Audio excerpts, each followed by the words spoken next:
আসসালামু আলাইকুম স্টুডেন্ট, কেমন আছো সবাই? আশা করছি ভালো আছো। আমি আজকে তোমাদের কাছে লাস্ট মিনিট সাজেশান নিয়ে এসেছি দর্শন। তো যাদের দর্শনে একটু প্রবলেম আছে বা কোন নোটগুলো পড়বো এগুলো চিন্তা করছো, তারা এই নোটগুলো দেখে যাও, এর মধ্যে থেকে 100% কমন চলে আসবে।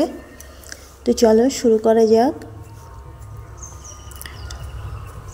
এই নোটগুলোর মধ্যে থেকেই তোমরা খুবই ভালো করে পড়বে।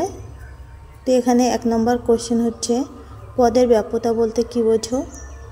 পদের ব্যাপ্যতার নিয়মগুলি লেখো। 4টি নিরপেক্ষ বচনের কোন পদ ব্যাপ্য বা অব্যাপ্য তা উদাহরণ সহ লেখো। এটাও খুবই ইম্পর্টেন্ট কোশ্চেন, অবশ্যই তোমরা এটা ভালো করে মুখস্থ করো। এবারে চলে আসছি কোশ্চেন নাম্বার 2। তো দেখো তোমরা, আমি যে প্রশ্নগুলো দেখাচ্ছি এগুলো তোমাদের ভালো করে প্র্যাকটিস করতে হবে। 2 নম্বর কোশ্চেন হচ্ছে, নিরপেক্ষ বচনের গুণ ও পরিমাণ বলতে কী বোঝো? দৃষ্টান্ত সহ নিরপেক্ষ বচনের চতুর্বর্গ পরিকল্পনা ব্যাখ্যা করো বা গুণ ও পরিমাণ অনুসারে নিরপেক্ষ বচনের শ্রেণী বিভাগ করো। তোমাদের যাদের এই প্রশ্নগুলো অলরেডি তৈরি হয়ে গেছে তারা অবশ্যই কমেন্টের মাধ্যমে আমাকে জানিয়ে দিও।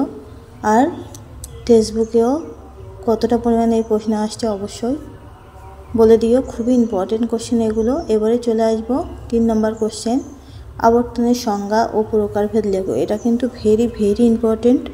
আর এ বচনের সরল আবর্তন কী? ও বচনের আবর্তন সম্ভব নয় কেন? তোমরা অবশ্যই এগুলো খুবই ভালো করে প্র্যাকটিস করো। এবারে চলে আসবো 4 নম্বর কোশ্চেন।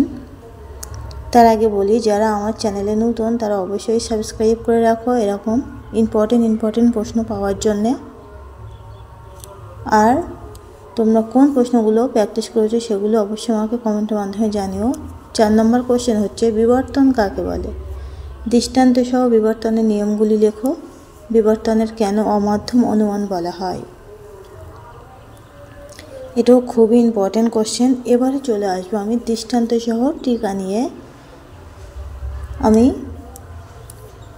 খুব অল্প টিকা দেব, কিন্তু টিকাগুলোর মধ্যে অবশ্যই তোমরা কমন পেয়ে যাবে। তো চলো এবার টিকাগুলো দেখে নাও। অবাধ্য হেতু দোষ, অবৈধ সাধ্য দোষ,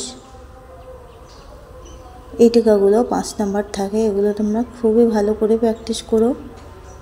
এবারে চলে আসছি গয়ের দাগ টিকা। যারা আমার চ্যানেলকে সাবস্ক্রাইব করেছে তাদেরকে অসংখ্য ধন্যবাদ। আর যারা সাবস্ক্রাইব করেনি তারা প্লিজ সাবস্ক্রাইব করে রাখো।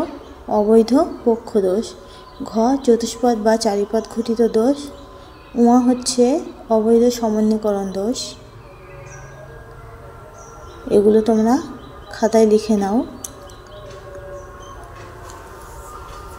এগুলো লাস্ট মিনিট সাজেশান, খুবই ভালো প্রশ্ন এগুলো। তোমরা অবশ্যই প্র্যাকটিস করে যেও, আশা করছি ভালো নাম্বার পাবে। চ মন্দ উপমাযুক্ত, ছ হচ্ছে অপর্যবেক্ষণ দোষ। আশা করছি তোমরা খুবই ভালো করে পরীক্ষা দাও। তো আজকের ভিডিও এই পর্যন্তই। সকলে ভালো থেকো, দেখা হচ্ছে আবারও আগামী ভিডিও নিয়ে। আল্লাহ হাফেজ।